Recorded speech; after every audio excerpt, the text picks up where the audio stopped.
the quorum. Yeah, thank you. Hello, everyone. Thank you for coming, and thank you especially for Tracy for setting this up. And I know she does this a lot, and that's a great thing. But I'll also say that it takes a lot of courage to have a topic as controversial as this anywhere in Wisconsin. So I applaud her for doing so. Thank you. So I also want to say that I consider myself believe in the Wisconsin idea. So I'm open to questions as much as you'd like, and I'll stay as long as you'd like to answer questions. I'll also send my PowerPoint to Tracy, and she can share it with anyone who wants access to this. Okay, I truly believe in the Wisconsin idea, and I hope you do as well. So if you want to interrupt me while I'm talking, please do, and if we need to go off on tangents. I do want to say I'm going to start off by talking about the Klan a little bit nationally, then Wisconsin, and then I'll go about going local, which is I am very careful that I'm not out to embarrass anyone's family, and I don't talk about any individuals unless they were people who were public with their membership, okay? So I'm not going to, so if you came here to get salacious details about your neighbors, it's not going to work, not tonight, okay?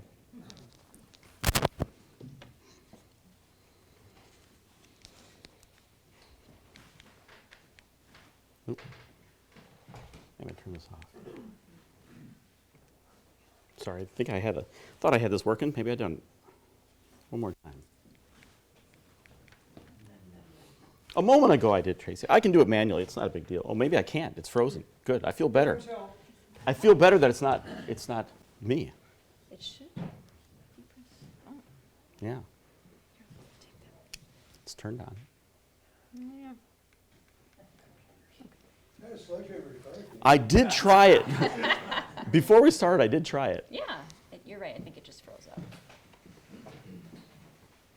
Sorry about that. So while All right. one more time. It's thinking. Hey. Oh, there we go. So you press it down to go forward. Okay, good. Okay, so I'll start out by saying IAC, and I have no response. That's good. Okay. So if I were a Klansman and I wanted to find another Klansman, I would start with that by saying that would mean, are you a Klansman? And if you knew, your response would be Akia, a Klansman I am. And then Kiji, I mean Klansman I greet you. So this is a secret society. So this is a way that, so if I just came up and said you Ayak and you weren't a Klansman, you'd probably say Gesundheit or God bless you, right? So this is a way that they could, hide their identities. And that was a purpose here. The people who recruited for the Klan were called Kleagles.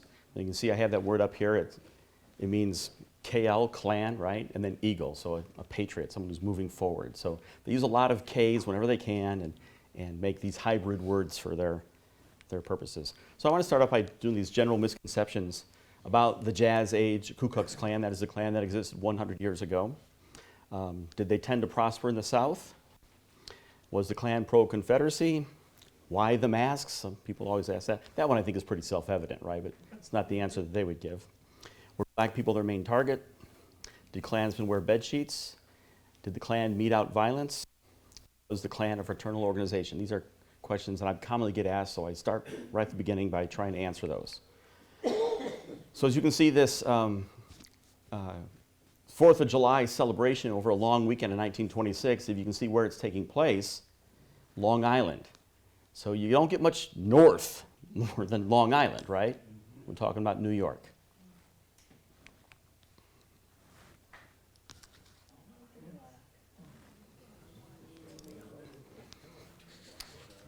On Waukesha, okay, well, before you beat on Waukesha, the Klan tried to recruit there, and Waukesha routed them out. There. Maybe I should hold off on that. Let me go back. No, I'll tell you. Not just in Waukesha. In Wanakee. So actually, in Waukesha, what happened is they went to a hotel, and you wouldn't think of this, but the Knights of Columbus came and cut the electricity and went after the Klan speaker who barely escaped with his life. At Waupaca, the Klan went into a farmer's field, and someone rang a church bell, and they got people's attention. They went out, and they closed the gate, and they started moving in on them. The Klansmen got afraid and got in their cars and drove over a fence to get out. In Hudson, it's on the border of Minnesota, a priest and some members of the local parish came into a Klan meeting, and as you can see, a riot ensued when he challenged them, and they ultimately burned the Klan tent. At the exact same time, on the border of Michigan, happened in Marinette. That was an interesting case where the Klan speaker had been saying some negative things about a local priest. And I don't know if you know anything about Marinette, but a lot of Wisconsin towns 100 years ago had multiple Catholic churches if they had more than one ethnic group locally. So in Marinette, there was 4 Catholic churches, 2 of them across the street. And you might guess there was a French, a Polish, an Irish, and a German. And they never did anything together until that night. First time they ever cooperated. You can read the arrest list. It reads like United Nations list. So the question about meeting out violence, at least in Wisconsin, it was more often people meeting out violence against the Klan than the Klan doing it to other people. So during the 1920s, let me go back on this. Actually, one more thing. So then the Klan started guarding their meetings, as you can see here. The 1920s was when the Klan was at its numerical strongest, although its most influential and most important was immediately after the Civil War, what's known as the Reconstruction Klan. That was the most powerful Klan, but not most influential. The Civil Rights Klan that we're most familiar with was the weakest, but it's the most familiar with us, and it's the one that's most recent, and I think that it's got wider media coverage, and that's why I think we know more about that one. But really, it wasn't very influential at the time. I mentioned Long Island, but Indiana is probably most infamous for having the Klan, but that's not where it was largest. Ohio and Texas, far and away the largest places. And maybe you'll be happy to hear this, the city with the most Klansmen would be Chicago. Oh, I just kind of thought in Wisconsin you might want to hear that. But African Americans were not their principal concern or foe. As you can see here, they would give money to African American ministers who they thought were doing the right thing. Or even they donated to black orphanages. Their social solution, however, you can see here, was for blacks to return to Africa.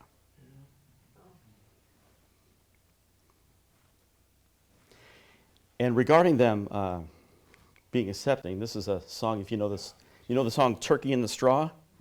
Okay, some of you do know this song. Well, it's repurposed by the Klan to My Black-Faced Fellow, and you can see the lyrics here. And at the last line, you see, if you want your freedom in a white man's land, so it's to understand this is a white man's land, just keep real friendly with the Ku Klux Klan.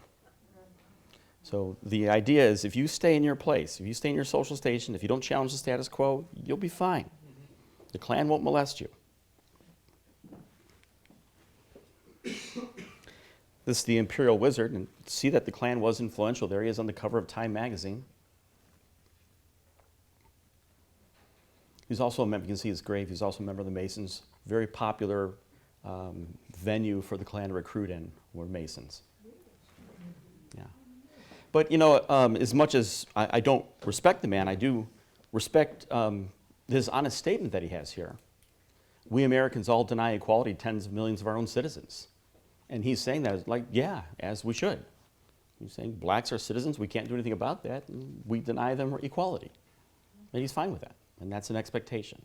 So white supremacy may not be as pronounced with the Klan as you'd assume because it's understood, right? It's understood. And he also thinks that most Americans feel the same way. What's the year of the Time magazine? I think this one was 1924, if I remember. Yeah, I didn't. Most of my slides will have notations for you. This one I just didn't think about it.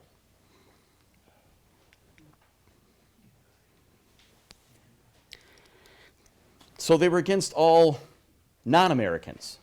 And of course, they get to decide who the Americans are. So you think of themselves, considering themselves the guardians of liberty. So there's a long list of foes, but in this era, as I might have already alluded to, it was Roman Catholics, especially those who were foreign-born that were deemed the greatest threat. As you can see here, swat the Pope, yeah.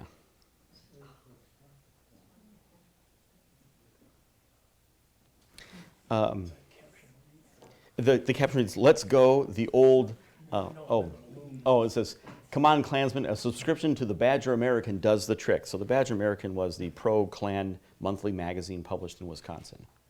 So they always try to attach things, with, like, badgers are good things, right? In Wisconsin, yay, badgers. So they'll take, our mascot and then add the word American onto it.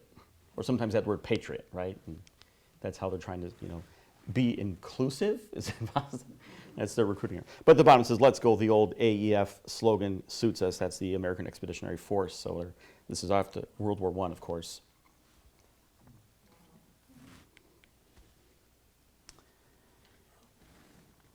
She actually spoke in Waupaca, by the way. A large poster. I think it's at the State Historical Society event. So if you don't know about the House of the Good Shepherd, let me tell you about, at least in America. It's different in Europe. But this country didn't always have prisons for women. So when women want to follow the law, especially if they were young women, they sent them to the convent for the nuns to straighten them out. Okay? But a couple things about that aspect I'll share with you that you might not know is they made them dress, as you can see, like a novitiate, but not like the House of Good Shepherd nuns. Nuns all have different garb based on what order they belong to. And they had a rule that you were not allowed to ever become a nun of the Good Shepherd, okay? For a few reasons. One is they didn't want to have undue influence on you. And a lot of these girls do become nuns, but they become nuns in other orders. So there was a whole series of women who went traveling around America saying that they were escaped nuns. And this was the most famous one. Well, she may have escaped, but she was never a nun, It wasn't just it was also for wayward women. Unmarried women, sometimes we sent there. So you would have women there nursing babies, and people would think, oh, these are pregnant nuns. Very common misconception that was went on at the time. So you see here in the Badger American, I told you what that magazine was. They're complaining that Gimbels used to have a major department store in Milwaukee, yeah. And they complained that the Gimbels was giving $25,000 to Catholic charities. That's a complaint. That's a complaint, Why are you giving those people money? Well, because they thought that Protestants should circulate money with Protestants. So here's a Klan commemorative coin. Of course, you see the fiery cross on the left. You see the eagle at the center. Anyone happen to know or want to take a guess what the... Spend your money with Americans only.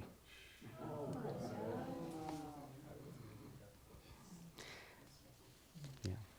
And my interests at the bottom, my interests are for Americans. When I gave this talk in Oshkosh a few years ago, a coin collector gave me one. He said, I never knew what it was. He said, I've been a coin collector my whole life. I've lost it. I'll find it, but I don't have it now. This is another one of their coins. So one language. So they believe in in Anglo-conformity America. They are the opponents of what we call multi-ethnic, multi-plural. Yes? How is this money used? It's not. It's just souvenirs. Yeah, when you go to a Klan meeting, you might, get one or get them for your friends.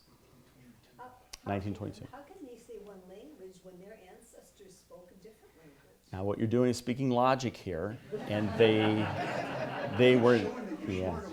were not always the best at that. No, actually, I think I can address that. Their argument would be that, yes, perhaps their ancestors came here speaking French or German or Gaelic or whatever, but now they speak English.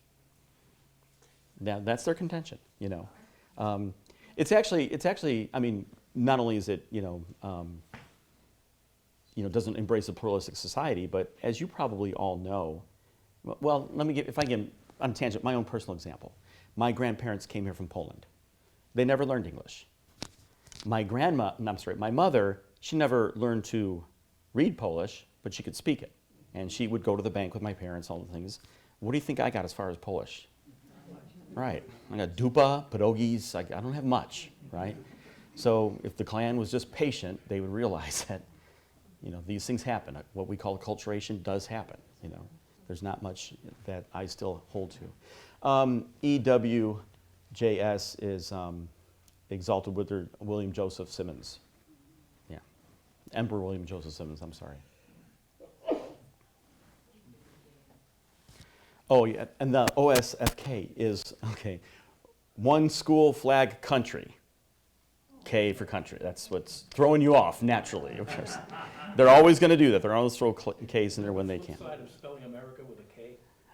Well, the opponents of the Klan will do that oftentimes. All right. Who their opponents were usually depended on their location. Jeff and I were talking earlier about the Klan in Madison, and what they were most after were liquor violators, the dry law. People who were bootleggers and people who were drinking during Prohibition. That was their main thrust. In fact, they actually even served as an auxiliary unit for the police in raids in what's known as the Bush or the Green Bush area, or Madison, Italy.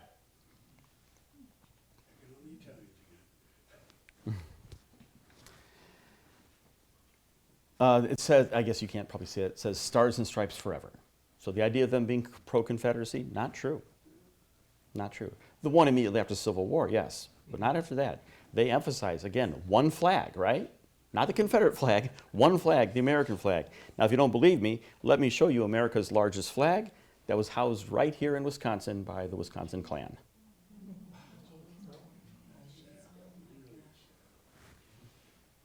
Oh, before you poke out Janesville, let me tell you that when they brought this flag to a celebration in Oshkosh in 1925, there were at least 4 people from Waupaca holding on to it in the parade.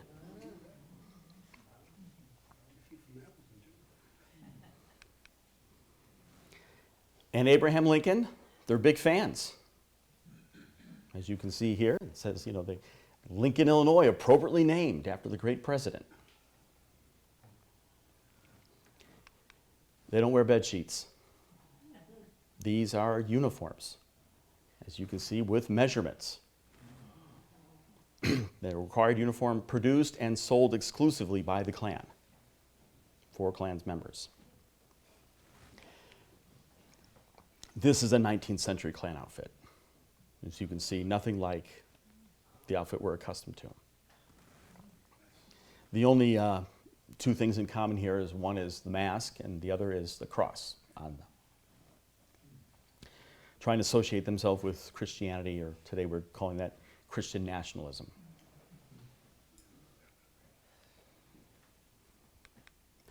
They had a women's auxiliary. Sarah Bellows was in charge of recruiting the Major Kleagle of Wisconsin.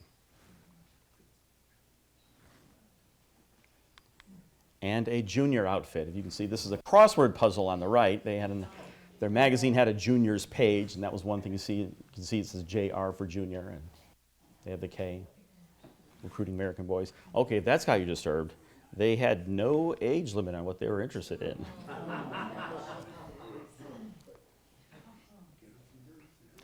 And as you can see here, it was a family affair. Now, I want to pause and say something about the masks. Now, Klansmen obviously tried to hide their identity with masks, but there's all kinds of ways to find out who they are. For example, you see this photo, all those kids go to school, right? You can pretty much figure if the kid's there, right, who they are. They would have meetings, so maybe some of you have looked into this already. They would meet here in Danes Hall, down the street. Well, if you were interested who they were, you could just wait and see what cars are driving in. Things that people would do, right? Klansmen, when they parade, certain people, as you probably know, have a certain gait, right? Some people are taller, some people are short, some people are wide, some people are skinny. Right? Voices, yeah, another one. In fact, people would call out in the crowd those things. You know? And here's something else that you probably don't think about this in the 21st century, but not a lot of people had a lot of pairs of shoes. You could check out people's shoes. So, you know, the identity is, you know, if you want to know, you can certainly find out. They had weddings and funerals. There are people in Wisconsin buried in their clan robes. And bands. In fact, they had national bands that even had record deals. So the Bright Fiery Cross, you may know, is the famous song, The Old Rugged Cross. And the name of the group is the 100% Americans, right? So they're 100% Americans. The rest of you I don't know about, but they are the 100% Americans. They even created a songbook. This was created here in Wisconsin. Pat Malone was a popular speaker in central Wisconsin. And let me show you the inside, some of the songs. Onward, Ku Klux Klan Men, to the tune of Onward. Yeah. And look at the bottom beneath that, Klux, Wisconsin. I'll blow it up for you. If any of you are UW fans, I'll warn you, don't start putting it in your head because you won't get it out. It'll be stuck in your head the rest of the night. Okay, so don't sing it. Can you go back 2 slides and, What would you like to see? what's that say, a non-silva sed anthar? Yeah, it's a bet. If you know Latin, you don't understand it because it's not the way it should be written in Latin, but it's meant to be in Latin, not for self but for others. Oh, I see Yeah. underneath. Yeah. Fighter pilot vision. So, And I have to admit, my favorite Klan photo of all time is this one.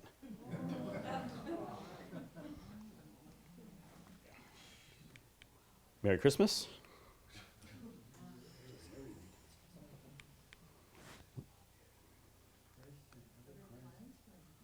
Yes, they argue that had Christ been alive in their time, he would have joined the Klan. So Christ and other Klansmen, or Lives of Love, probably misappropriately named.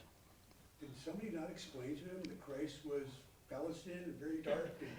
And I know. an illegal Yeah. immigrant? Right, and it's also funny that they're against Catholics, yet they're using Latin, right? It's- I was gonna say. yeah, that's, It would seem again, logic is not a strong point. What was their fixation on Catholics, just because they tended to come from different countries? Yeah, so their principal theoretical argument is that if you're Catholic, you're loyal to the Pope, and that's a dual loyalty. You can't truly be American, okay? That's their official, But if you see their targets are almost always Catholics, and it's not because they, something to do with the Pope. It's because they drink, and they go to mass, and they do other things that aren't Protestant, right? And they're, again, one of the earlier ones said one school, one flag, one country. The one school is referencing that we shouldn't have parochial schools, Catholic or Lutherans. Everyone should be going to the American school. That's capital M, American school. Yeah.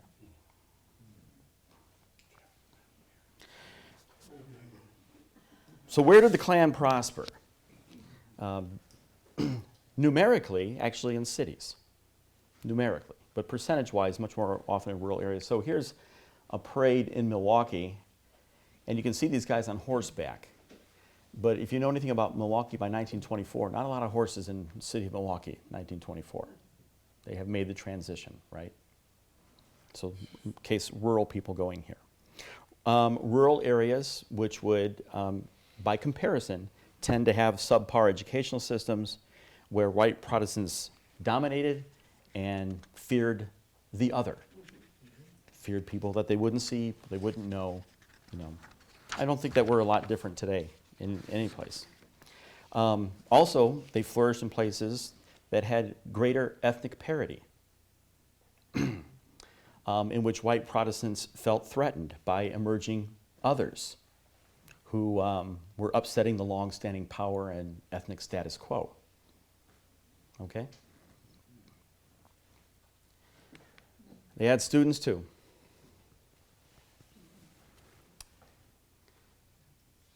Actually, I'm going to go to the next slide for a moment because this was a controversy about a year ago, and I consulted with the UW when they did this. If you know about Frederick March, they took away his name off the theater because he had joined a Ku Klux Klan fraternity.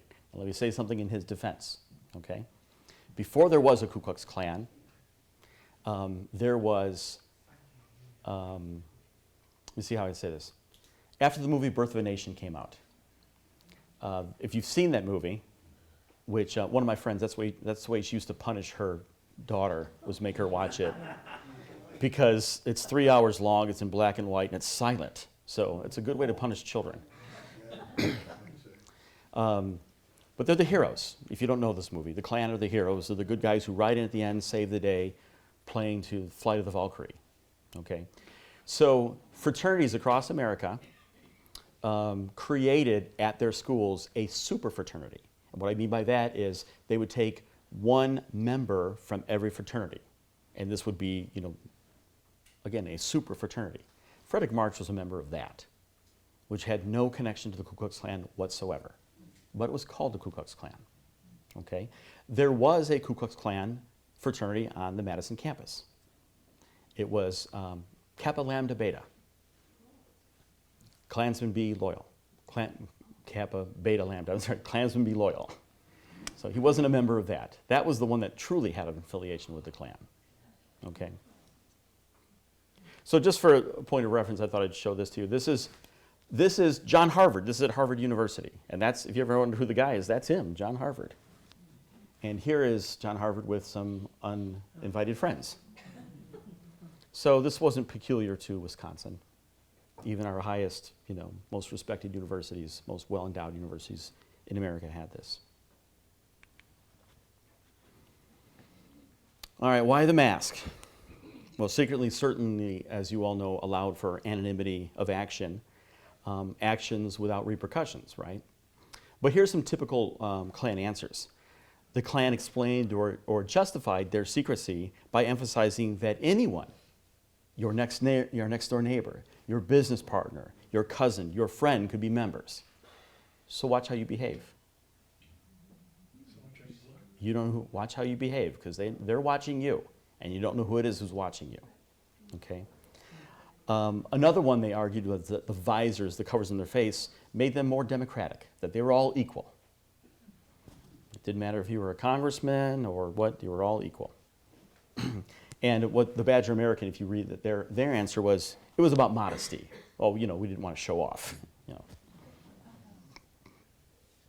So I just want to say that much of the work that I do is speculative, a lot based on logic, similar experiences of the Klan, based on contemporary sources and independent sources, those that are favorable to the Klan and Klan opponents. So I thought I'd give one example here. So their most famous meeting was the conclave in Kokomo, Indiana, where they reported there was 100,000 Klansmen plus their families at this meeting, okay? Contemporary reporters, if you read about it, they accepted that number that the Klan put forth, 100,000, okay? Historians, for a long time, had relied on the recollections of Robert Coughlin, who was there as a child. He was 9. And he was also Catholic, and he was afraid. And that was the principal source that we utilized for what actually happened there, okay? A friend of mine, Alan Safiano, professor at IU Kokomo, who's now retired, he says that in his view, there was no more than 25,000, which is still pretty amazing. It's still pretty amazing. But it's nowhere near what, again, my point is the reliability of the Klan and their sources, come into question.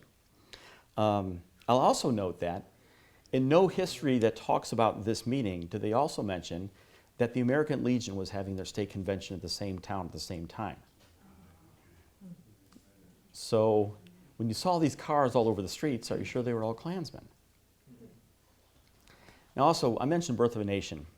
So Birth of a Nation played at the Al Ringling Theater in Baraboo. If you ever find yourself in Baraboo, it is a treasure. You should see it, okay? It sat 750 people.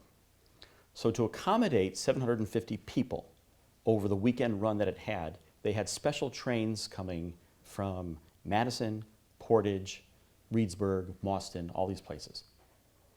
No one's ever looked, were there special trains coming to Kokomo? Because Kokomo only has 2 state roads that go to it.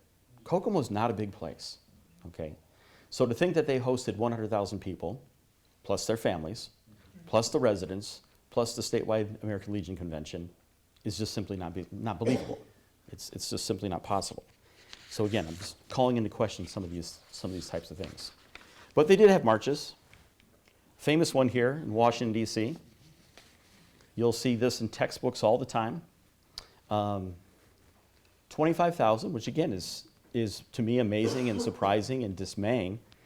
But what's not talked about is if you look at the Klan magazines before this march, they promised there'd be 200,000. So was this a triumph or was this a failure?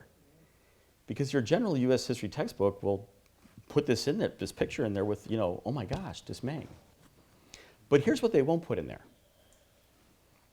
And that is that the Holy Name Society, have you heard of them? They marched there, and they did have 200,000. And they met with President Coolidge. But you'll never find that in a U.S. history textbook. You'll never find that. So I wonder which one's more important. Not sure. All right, so let me tell you some of the difficulties in researching the Klan.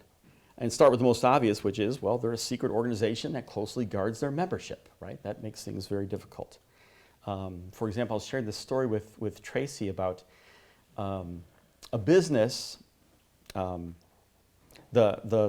The leaders of the Klan in this one particular area kept their robes and records in the basement of a business.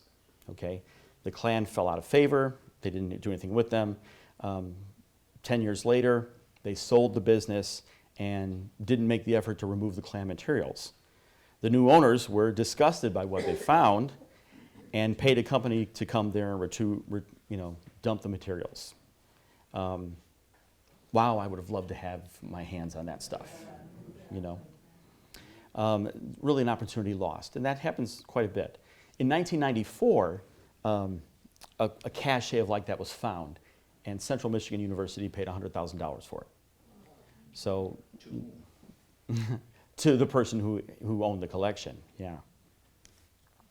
There's other ways if you're interested. So this is the Fellowship Forum.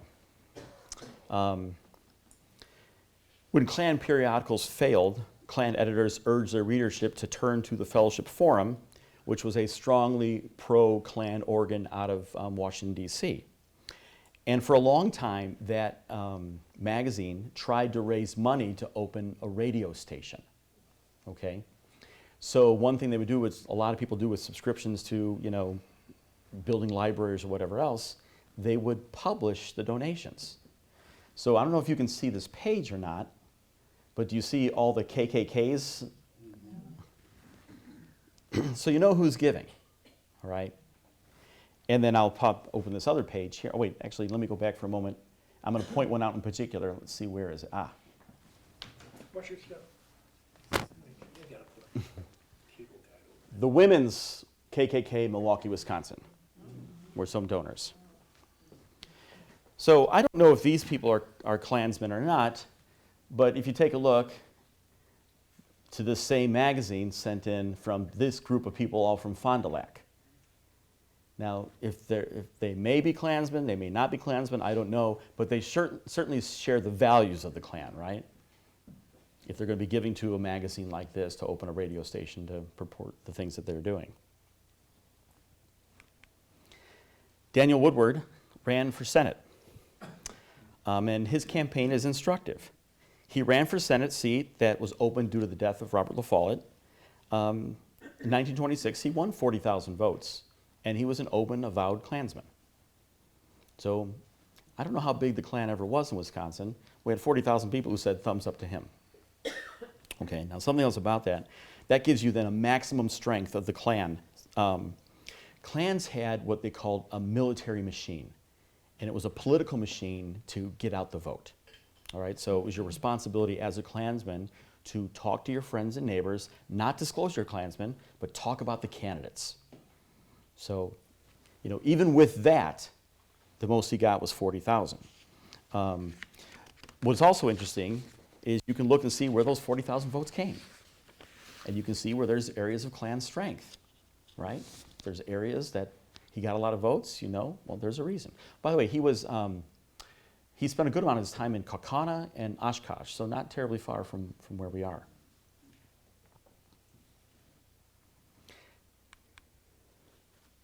So I'm going to share this with you, another codes that are out in the open. So Nighthawks, anybody know what that term means, a Nighthawk, by the way? So in the 1920s, it meant someone who stayed up late at night. Okay, just somebody who stayed up late at night. Yeah, no, we call them night owls, all right? So is there any connection here between these people who belong to this dance club? And by the way, the national magazine of the Ku Klux Klan was called the Imperial Nighthawk. So would this be a way that you could be a member and publicly have your activities announced that only people like you would know what was going on? They had baseball teams, did the same kind of things.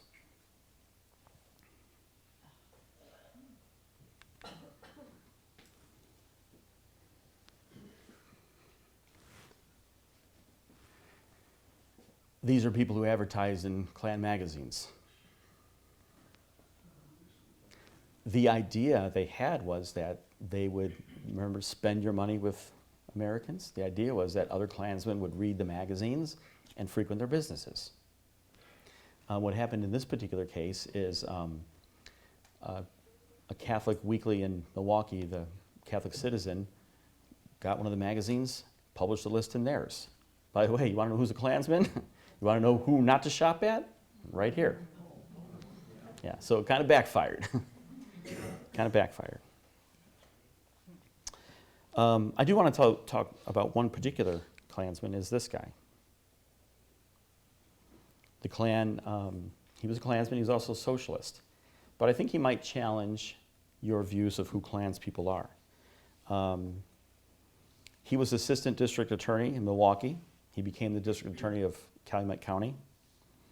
He was a member of the Socialist Party. They eventually expelled him because he refused to quit the Klan. He was a graduate of Lawrence University. He got a law degree from Michigan State. And he was the father of 11 adopted children. So if you take out that thing about Klan, he sounds like a pretty darn decent person, doesn't he? This is the King Kliegel, William Weissman. Now, King Kliegel, what that means is he was the guy in charge of recruiting in the state, okay? Until the state becomes an official province and gets a charter, then he becomes the Grand Dragon, okay? But there's a little trick here, okay? When someone recruits for the Klan, the fee can fluctuate, but usually it's $10. And the person who actually recruits that person gets 4 of the $10. And then his superior gets $1. And his superior, which would be the King Kliegel, gets $1. And the rest goes to Atlanta, okay? Once you become an official province, the Kliegel's pay is eliminated. This man kept us from being a province as long as he could because he was personally gaining a lot of money. All right? So eventually it caused such a problem in Milwaukee that they insisted that he be dumped. Was he Jewish? No. Were there Jewish people in the Klan? No, that's one of their targets. Yeah, Jewish people were one of their targets. Weissman sounded Jewish. Yeah, well, by the way, the way he died is he tried to operate on himself. And,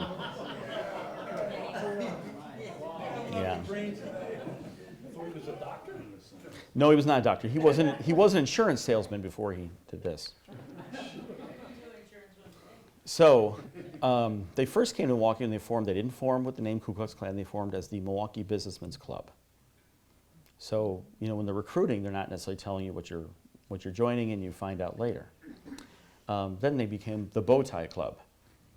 And bow tie means brother of whom? The Invisible Empire.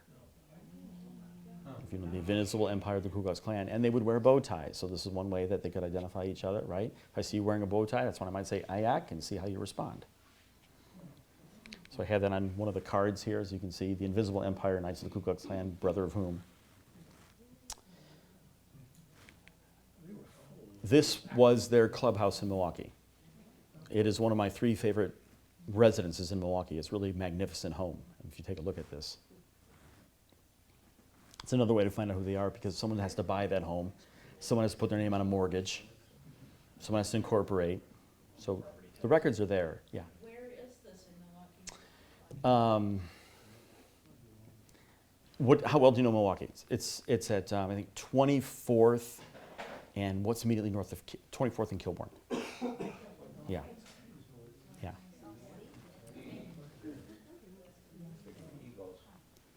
It's still there. It's been broken down into apartments now. And every time I go by, ironically, it's always African American people coming out. You know, if that's a black neighborhood.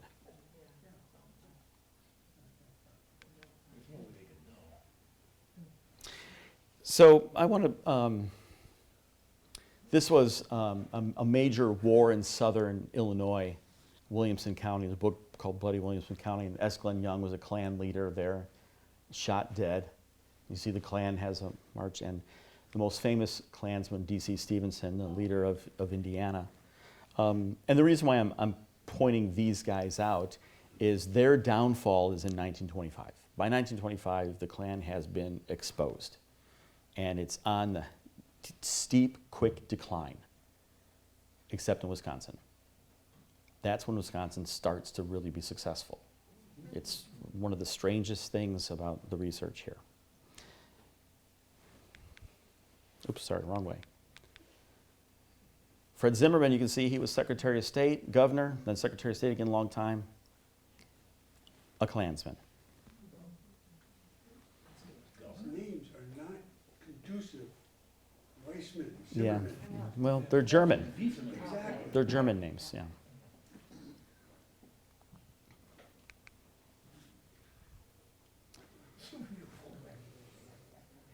So 4th of July celebration, of course, that's their biggest, right? That's an important one. That and Thanksgiving are their 2 biggest holidays.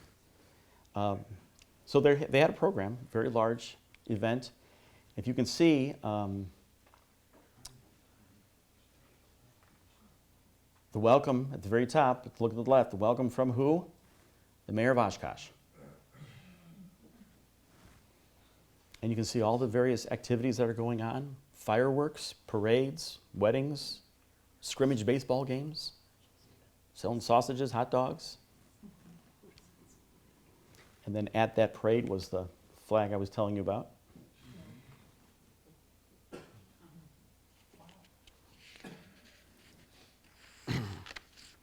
So one of the things that's unique about Wisconsin, oh, okay, I gotta speed up a little bit. I haven't even started talking about Waupaca yet.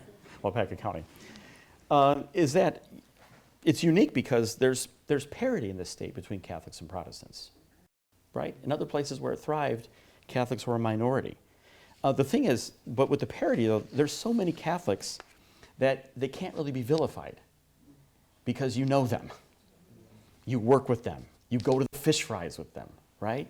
Your kids play together. They marry each other. So that was one of the reasons it wasn't particularly successful here, is that the idea of trying to other someone couldn't be successful. We have such a small African American population, you can't target them either. So in Wisconsin, it was people who violated the liquor laws. Good luck with that. Seriously, good luck with that.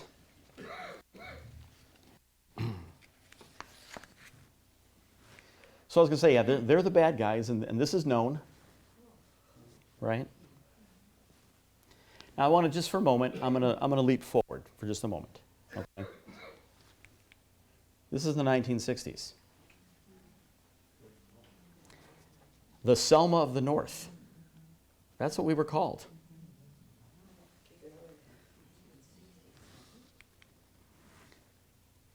God is white.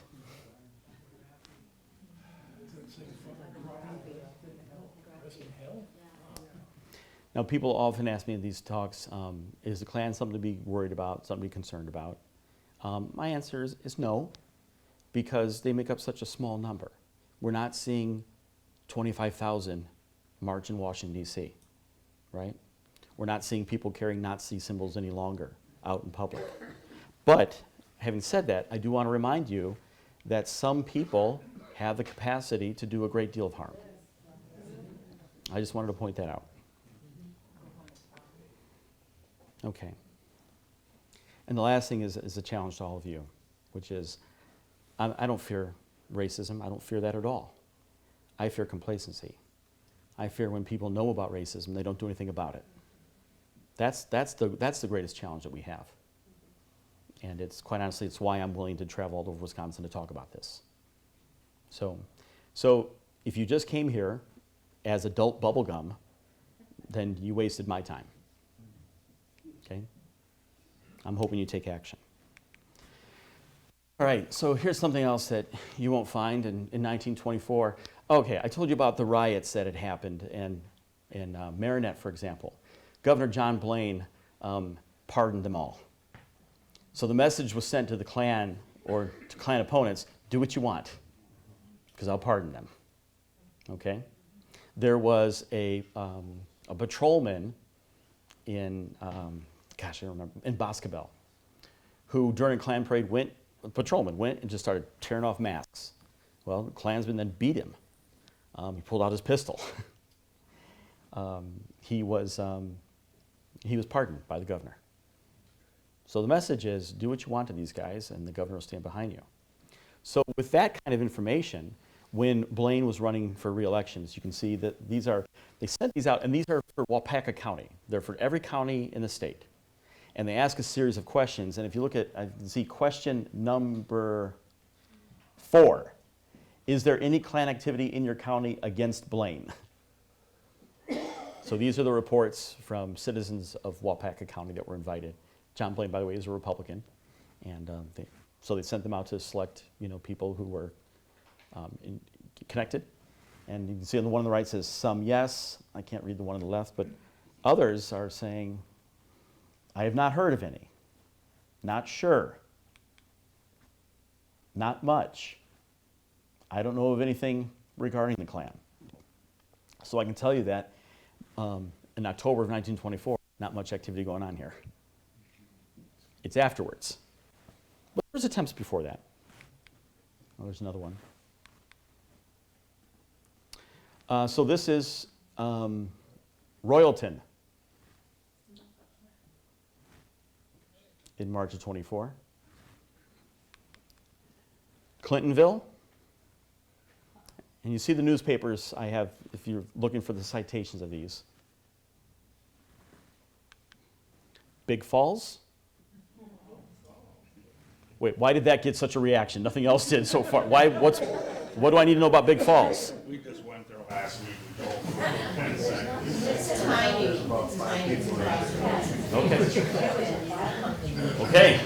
Well, I was just gonna say, was there any crossover between the Klan and the Posse Comitatus, which was up in the Tigerton Big Falls? The Posse Comitatus is much more recent than this. Yeah. I mean, I would just say they're similar mindset is what I would say. Yeah. A lot of cross membership as well. Little Wolf. Waupaca. Waupaca. Considered sundown towns too, weren't they? You know what? I'm not comfortable at all making that declaration. There's a book out about that, and essentially, I don't like the methodology. The methodology is we're going to call every city in Wisconsin a sundown town until you can prove otherwise. So I completely disagree with that. There may have been that sentiment there, but I mean, how frequently? Are you all familiar with the Green Book? Do you know what the Green Book is? Okay. So, I mean, I can't speak about sundown towns, but I can tell you that only in Fond du Lac and Milwaukee were there places in the Green Book. So, the Green Book is a travel guide for African Americans, telling them places they can go to get gas, have lunch, stay overnight, those types of things. So if you can get access to the Green Book. Some of them are published online, and you can see there's very few places. So, I mean, would Waupaca have any reason to have a Green Book stop? I mean, I don't think African Americans come through this place very often, right? So I'm hesitant about that question about sundown towns. particular slide, you're Yeah. saying this meeting was called to tell the truth about the Ku Klux Klan. So was that pro-Klan or anti-Klan? Yeah, so it was a Klan speaker coming here to tell you, you know, don't listen to the national media. Yeah, don't listen to the national media, listen to us. I'm sorry if they were the Fox News of the day. I don't care how you take that. I don't know how you take that. I mean, doesn't Fox News tell you the same thing? Don't listen to the national media, listen to us. You would be shocked by the exact words you'll hear from some of those people that are in Klan magazines from 100 years ago. You'd be absolutely shocked. And have me back, and I'll bring them and show you. Yeah, so I did, you know, just a KKK meeting held near city of Waupaca, because sometimes they couldn't get access to things. Well, then they like to have these things on an open field so they can burn across. Usually they have them in open fields because they can't rent a place. People will stop renting to them. So another event in Waupaca here, as you can see, from the Appleton Post Crescent.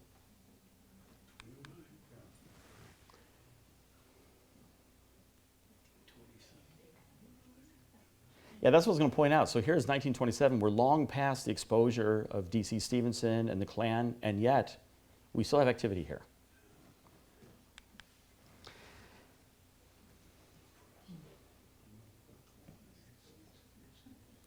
So this is apologetic for the Klan.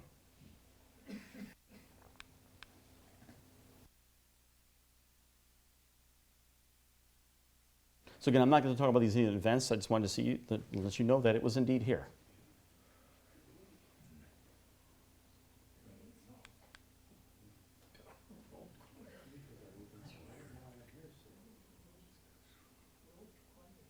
At the Dane Hall, right?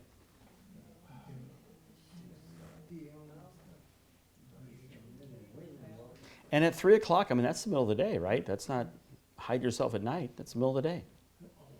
Could I ask, did you know, what did they try to rally people to do at these meetings? Were they trying to get them to go out and protest or discriminate or? Yeah.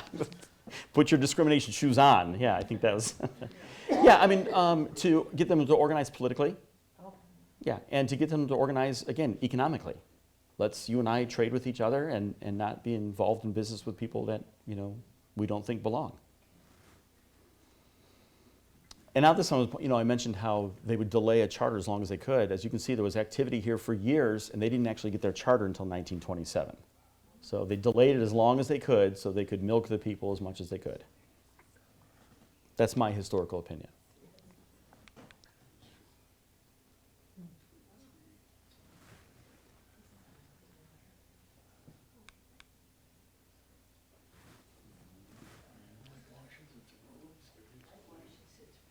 So if you take a look, this is a pro-Klan editorial. So the press of New London was pro-Klan. And if you look at towards the end of this, I'm going to point to this, you can read it.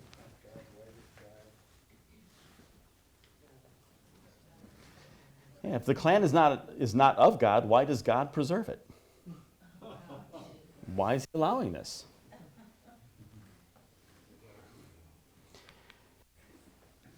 So I know New London is only partially in Waupaca, so I'm not sure if I'm going to make you feel better or worse, but that was the center of Klan activity in this county, was New London. And if you know what Mosquito Hill is, well, that's where they had almost all their meetings. I think it probably says it on some of these, and I'll punch up a dozen different articles.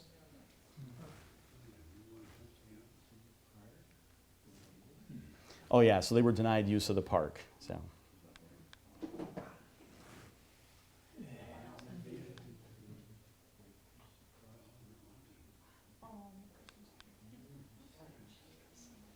This is something like this quiet.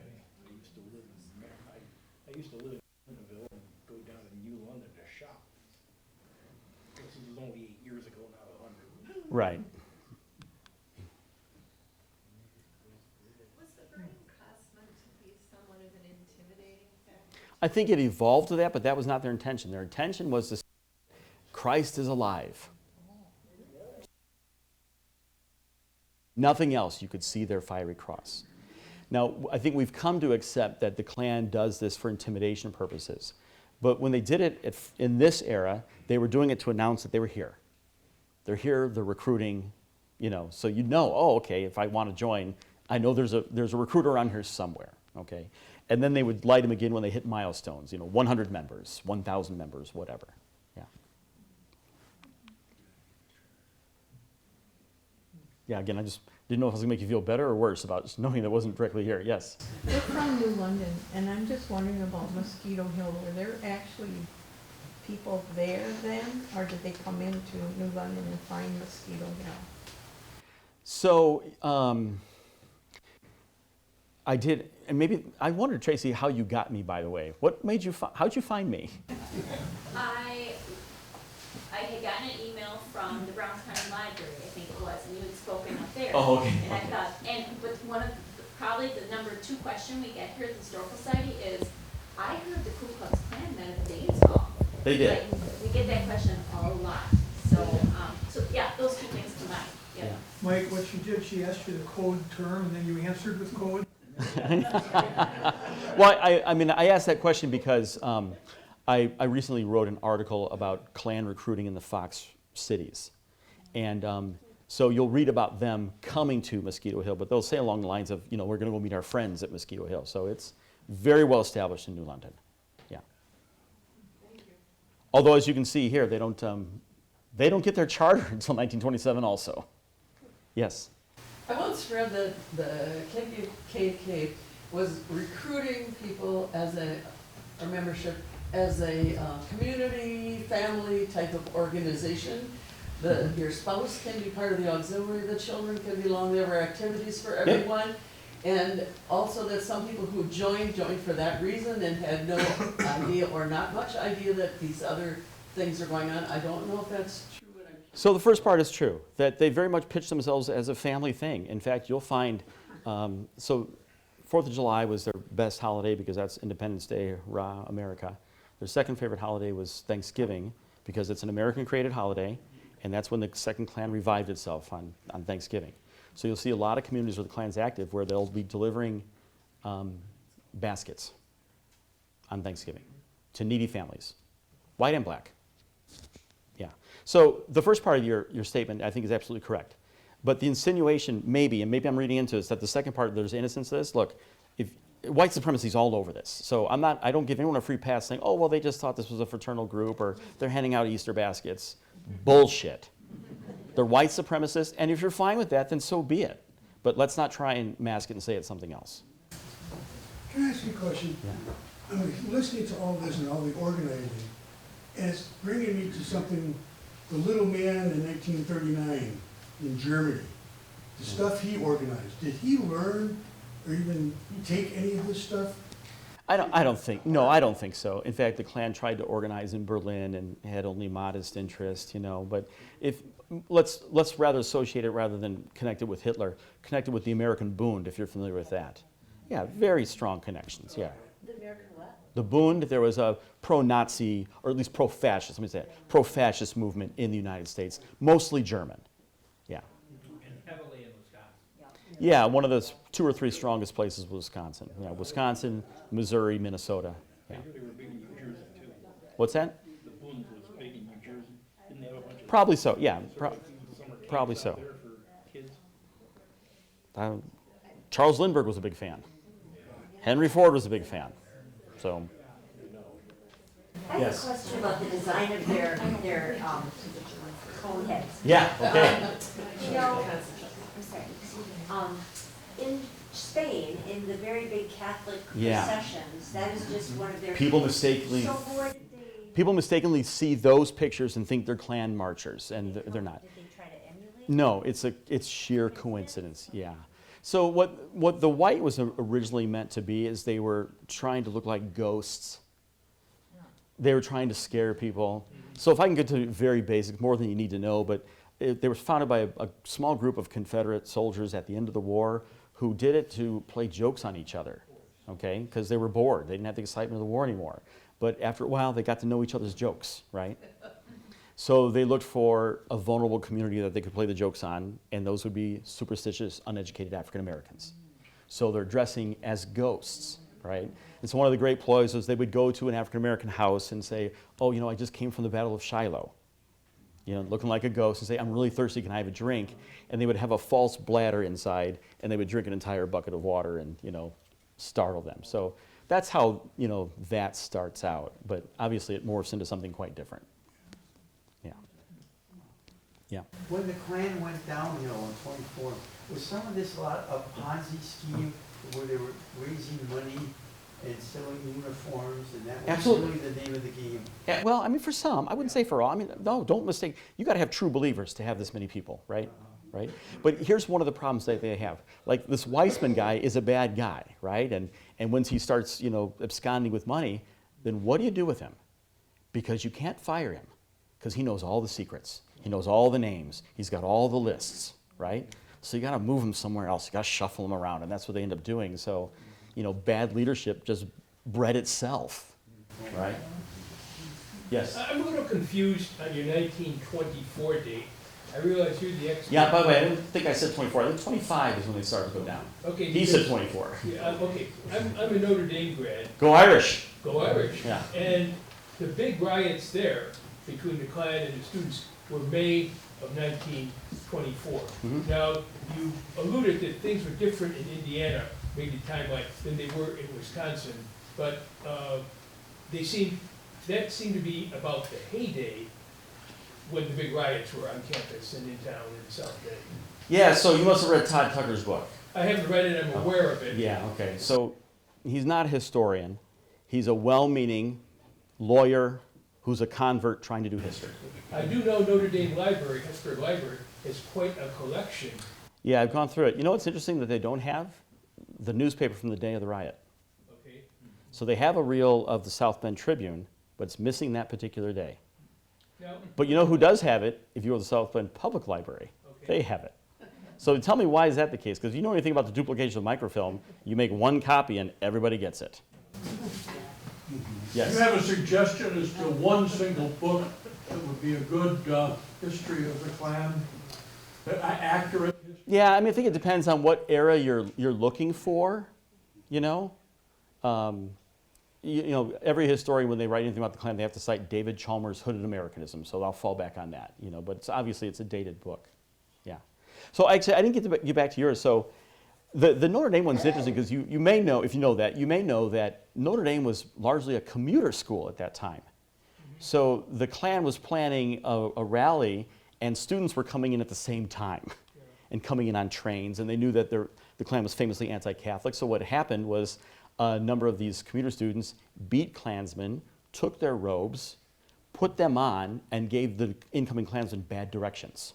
Yeah. he ended up directing them, even guiding them over to Culver Academy, Yeah. which was a military prep school 4 or 5 towns away, and that created some friction between Notre Dame and Culver Academy.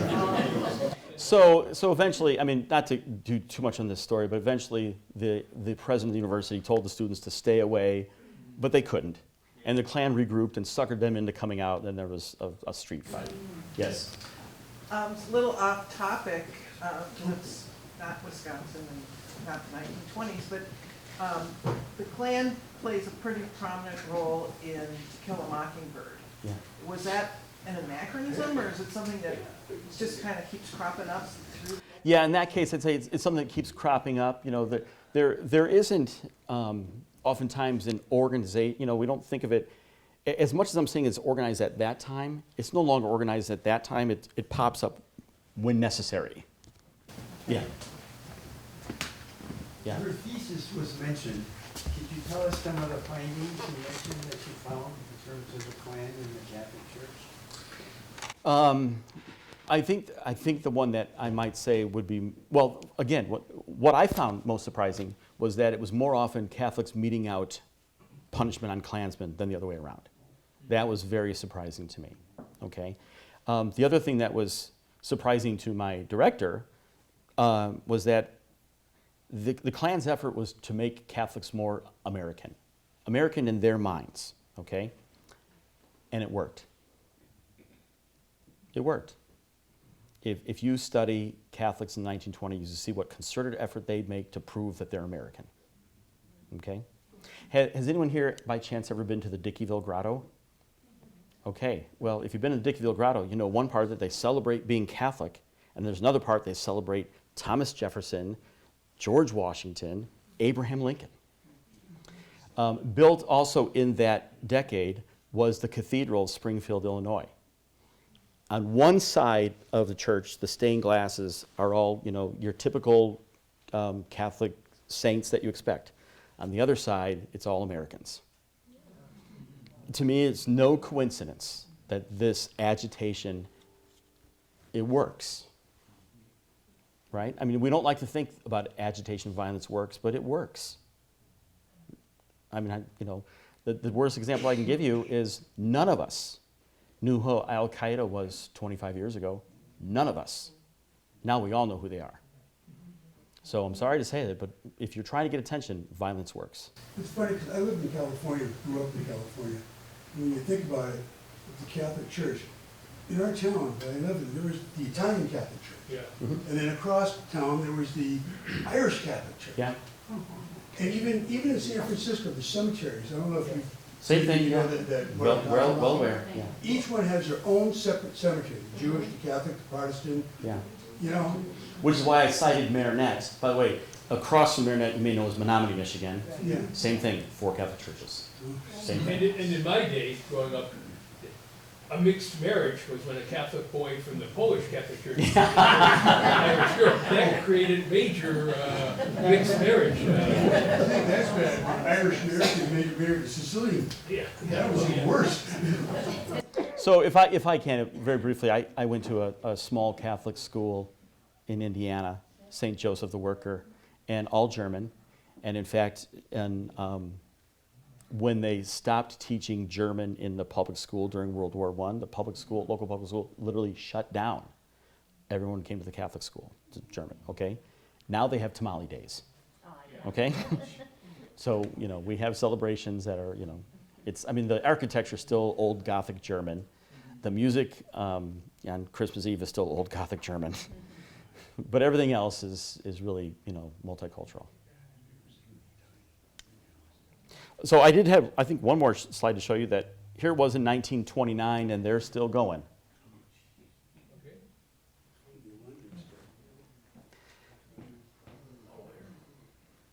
But my point is, it's long over by 1929 everywhere else.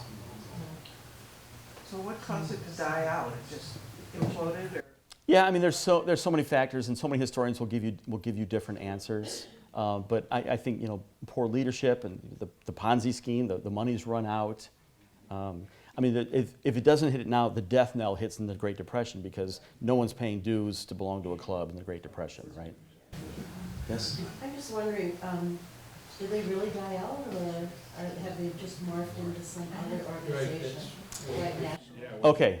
Well, yeah, no, they die out. Those are completely different things. Those people may try to make these connections, but here's the ultimate. So I showed you Hiram Wesley Evans, who was the Imperial Wizard, right? And I think it was 1939. They had gone bankrupt, so they sold their headquarters to the Diocese of Atlanta. Yeah. So if you want any more evidence that they were done by 1939. Who I believe turned it into a church, actually. But That yeah. coin you showed us, Yeah. could you show that to us again? Sure. I'm not sure which one. I showed you more than one, but I'll. It was the one, Buy American.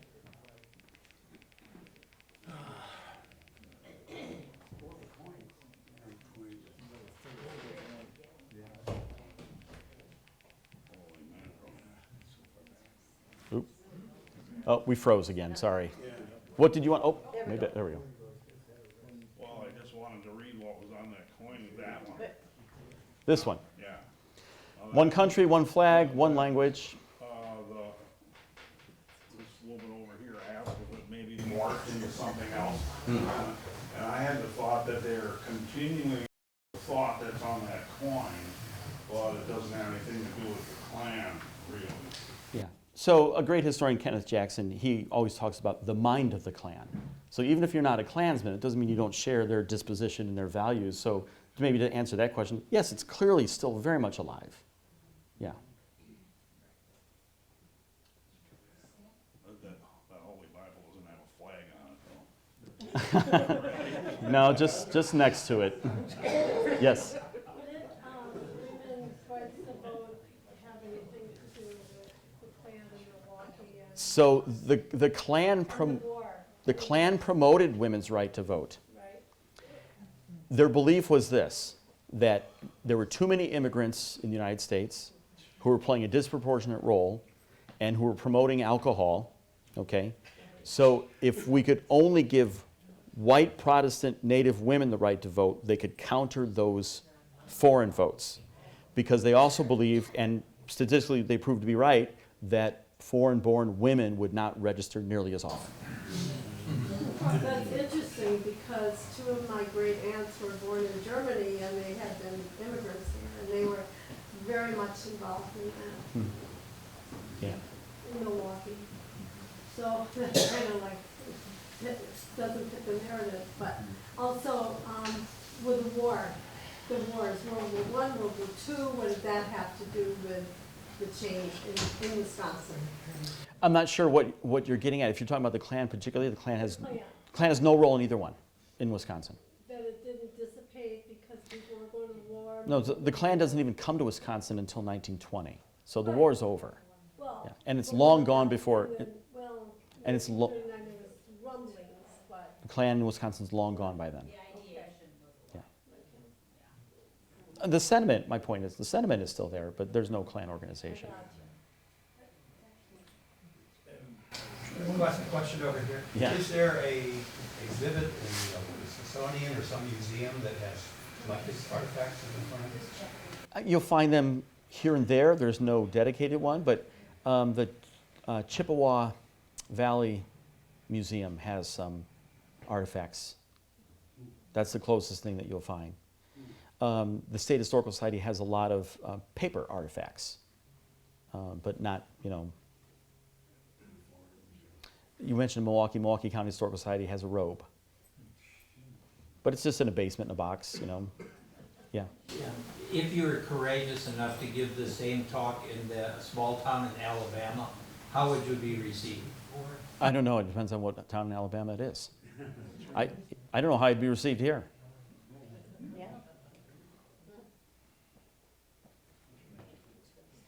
Yes. I was just going to share a couple of anecdotal family stories, just to back up kind of the recruitment of young people. So my dad was born in Mondovi, Wisconsin in 1914, and he's been dead for quite a few years, but now I'm piecing things together from what he told us. But he told us that another family member who was a boy at the time with a friend burned a cross in Mondovi, tied with KKK. We also just recently heard a story from my husband's side of another young boy at the time burning a cross in Amro. So when you mention Oshkosh, so my thinking is these boys are picking it up from older family members. And So a lot of times those are pranks. Right. could be pranks, Yeah. but it's still, Yeah. So one thing. So when I'm looking at cross burnings in this era, I'm actually particularly because I know if it's someone who knew how to make a cross or not, who knew how to make a cross burn, or if it's an amateur. So one night, I don't know the dates off my top of my head, but in Sheboygan County, crosses burned in 4 different villages in one night. That was clearly coordinated, and they were all the same size, right? So, yeah. And I just want to say, even if it's becoming a prank, it just shows that there's a certain, I would think, Acceptance. contagion and acceptance about it, that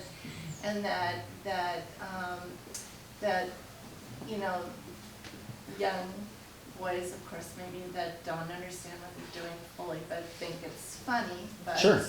Absolutely. not funny. The same kids who pull fire alarms, right? Right. Yeah. So if I can, about your oral history, I want to say something else that I found interesting when you asked me about my research, that I traveled throughout the Midwest, and I would come across people who would tell a story. Oh, let me tell you about what our family did against the Klan. I never came across someone who says, let me tell you about my grandfather Klansman. I never had anybody that. Instead, I always had, let me tell you about what we did against the Klan. And it was shocking, honestly, how often I heard the same story, you know, about how they were throwing bottles at Klan's cars going by, etc. And then I finally realized this is just apocryphal. This is just a story that may have happened somewhere, and somehow families decided to adopt it, how they were, gosh darn, anti-Klan. Yes, young man. Where did they come up with the name for the Ku Klux? Okay, so I mentioned those 6 Confederate soldiers who started this. They were a tight-knit group, okay? So Ku Klux is the Greek word for circle. Ku Klux, and they added the Klan because they were family, so they were close-knit. That's what it's supposed to mean. They thought it looked more mysterious as Ku Klux Klan rather than Ku Klux. Yes? There's, I lived in Phoenix for a long time, and I believe it was airport authority, somebody adopted a new logo, and they built these monuments at the entrance to the airport. Mm-hmm. And somebody perceived that there was a KKK in this logo, so there was a big backlash. I don't remember who made it an issue, but they ended up tearing it down and taking it away. Well, a lot It was kind of like a Greek key kind of thing, Yeah. you know, just a geometric form that was totally random. So along those lines, I thought I came here and I exonerated Frederick March, that he was not a member, but I do think it was probably the appropriate thing to do, was to do that, because there's certainly some people who feel uncomfortable with that, and you know, you're not going to explain to all groups, so I think it's best that it was taken away. Now, closer than Phoenix, as I suspect you've probably seen the statue at Kokana High School. If not, take a look at it online. And I think in the last few years, the students asked that it be moved. So it's now in the back of the school. What is it of? It looks like a Klansman writing. Yeah, that's what it looks like. They're the ghosts, yeah. Yes. I just, it's something that I've heard, so I'm curious if it's gossip or the truth. Probably both. That there's a either former or current wizard in the Mercer area, and that it's kind of, you know, current. Yeah, so there's, I don't know that. Yeah. There's a lot of mini clans all over the place, and none of them have any direct affiliation. You know, there's umpteen grand wizards at this point, right? Which, by the way, is not even a title in the clan, but it's one that some people are using. Yeah. So I would not be surprised to learn that there's, you know, someone there, you know. Yeah. You know, in sort of the same way that McCarthyism gave anti-communism a bad name, and this kind of stuff gives Buy American a bad name. I mean, like, you know, I tried to, we had these power outages, I needed some extra flashlights, I go to the store, every flashlight made in China. And, you know, again, nothing against the Chinese people, but I don't want to support the Chinese, the CCP either.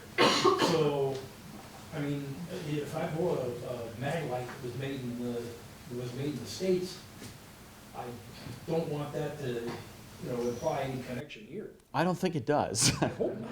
I don't think it does. By the way, the Chinese people eat McDonald's, so they're buying our stuff too. Good thing they can afford Yeah.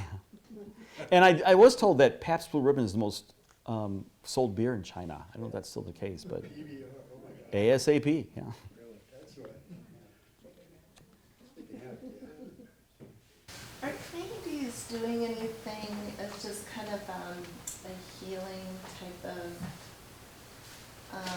efforts around structures? We just, you know, the Danes Hall was, we just had it was just greatly renovated and is a place of local pride in many respects, but obviously this is a sad part of its history, obviously.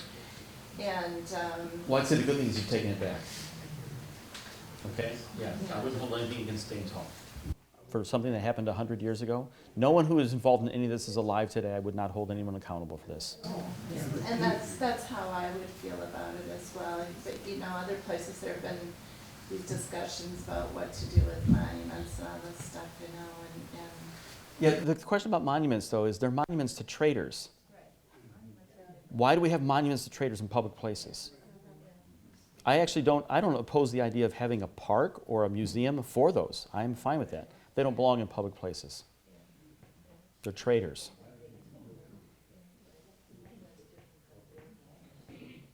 Yeah, I'm not shy about telling you what I think.